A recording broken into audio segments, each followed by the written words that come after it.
আজকের রেসিপি বোল মাছ দিয়ে আলু সজনে ডাঁটা দিয়ে ঝোল। মাছটা আমি ভেজে নিয়েছি। প্রথমে আমি পাঁচ ফোড়ন দিয়েছি, এবার পেঁয়াজ দিচ্ছি, পেঁয়াজ ফোড়ন দিচ্ছি। এবারে আমি এর মধ্যে দুটো আলু কেটে নিয়েছি, দিয়ে দিচ্ছি। এর মধ্যে সজনের ডাঁটাগুলো এর মধ্যে দিয়ে দিচ্ছি, দিয়ে এগুলো আমি একসঙ্গে কষিয়ে নেব। লবণ,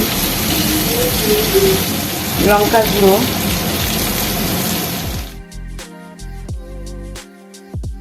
ধনে গুঁড়ো, জিরে গুঁড়ো, আদা বাটা। এটা আমার কষানো হয়ে গেছে, এবার আমি জল দিয়ে দেবো।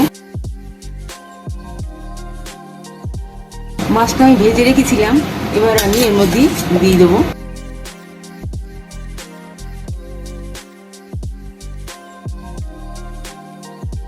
সজনে ডাঁটা, আলু, বোয়াল মাছ দিয়ে রান্না আমার কমপ্লিট। আপনাদের ভালো লাগলে লাইক করুন, শেয়ার করুন।